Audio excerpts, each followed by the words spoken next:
হুম। আমি ভালো আছি। বলো, হাইসা লাভ নাই তো, বলো বলো, বাবার সঙ্গে কথা হয়েছে না?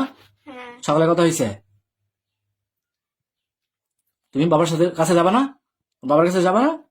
বলো যাবো। যাব। প্রেমের সমাধি ভেঙে মনের শীতল ছিঁড়ে পাখি যায় উড়ে যায়, তোমায় পাবো না জানি, শুধু চোখের পানি দিয়ে গেলে আমার। বলো, হাইসা লাভ নাই তো, বলো বলো, বাবার সঙ্গে কথা হয়েছে না? হ্যাঁ, সকালে কথা হয়েছে? তুমি বাবার সাথে কাছে যাবে না? বাবার কাছে যাবে না? বলো যাবো। রাজধানীর মোহাম্মদপুর এলাকা থেকে নিখোঁজ 11 বছর বয়সী শিশু আরাবী ইসলাম শুভা উদ্ধারের পর চাঞ্চল্যকর তথ্য দিয়েছেন। শুভা জানায়, 2 বছর আগে টিকটকে পরিচয় হওয়া এক ছেলের সঙ্গে সে পালিয়ে এসেছে। মেয়েটি বলে, বাসায় ভালো লাগছিল না, তাই চলে আসছি। মঙ্গলবার পুলিশের সহায়তায় র্যাব 5 জয়পুরহাট ক্যাম্পের সদস্যরা নওগাঁ থেকে তাকে উদ্ধার করে পরে তাকে জয়পুরহাট র্যাব ক্যাম্পে নিয়ে যাওয়া হয়।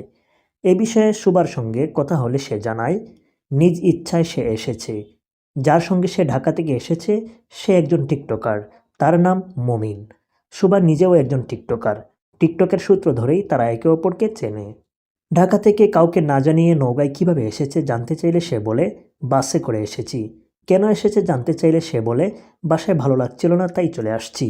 মোহাম্মদপুর জোনের অতিরিক্ত পুলিশ কমিশনার জুয়েল রানা বলেন, এটি প্রেম সম্পর্কিত ঘটনা।